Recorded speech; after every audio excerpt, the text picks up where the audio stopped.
अस्सलाम वालेकुम प्यारे दोस्तों ਇਹ ਮੇਰੇ ਹਮਸਾਏ ਨੇ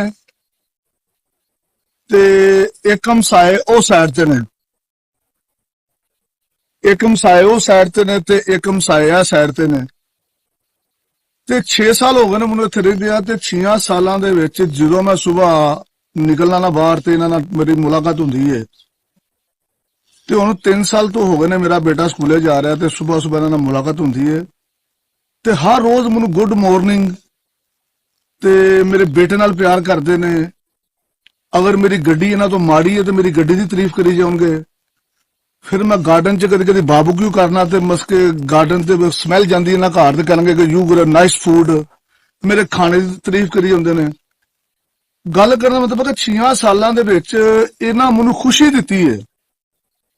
ਇਹਨਾਂ ਮੈਨੂੰ ਕਦੇ ਨਹੀਂ ਕਿ ਐਸੀ ਕੋਈ ਗੱਲ ਕੀਤੀ ਕਿ ਜਿਹਦੇ ਨਾਲ ਇਨਸਾਨ ਦਾ ਸਾਰਾ ਦਿਨ ਖਰਾਬ ਜਾਵੇ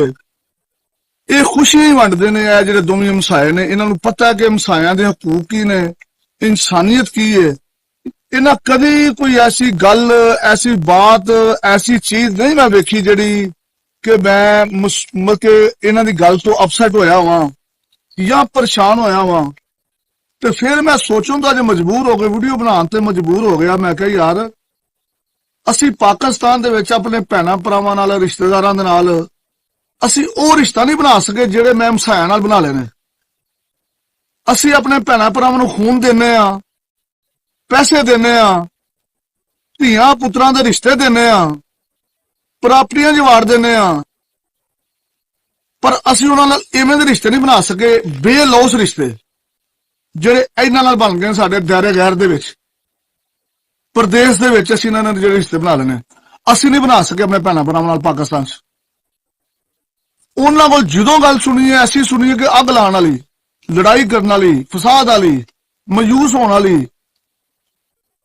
ਤੇ ਮੈਂ ਕਿਹਾ ਤੁਹਾਡਾ ਜ਼ਰੂਰ ਸ਼ੇਅਰ ਕਰਾਂ ਕਿ ਯਾਰ ਇਨਸਾਨੀਅਤ ਇੱਥੇ ਵਸਦੀ ਇਹ ਨਹੀਂ ਮੈਨੂੰ ਪਤਾ ਕਿ ਨਾ ਜੰਨਤ 'ਚ ਜਾਣਾ ਕਿ ਦੋਜ਼ਖ 'ਚ ਜਾਣਾ ਪਰ ਮੇਰੇ ਵੱਲੋਂ ਇਹ ਮੈਂ ਇਹਨਾਂ ਤੇ ਜੇ ਮਰਾਂਗਾ ਤੇ ਮੁਤਮਿਨ ਮਰਾਂਗਾ ਕਿ ਯਾ ਅੱਲਾ ਮੈਨੂੰ ਇਹਨਾਂ ਤੰਗ ਨਹੀਂ ਕੀਤਾ ਦੁਆਵਾਂ 'ਚ ਯਾਦ ਰੱਖਿਆ ਜੇ ਅੱਲਾ ਹਾਫਿਜ਼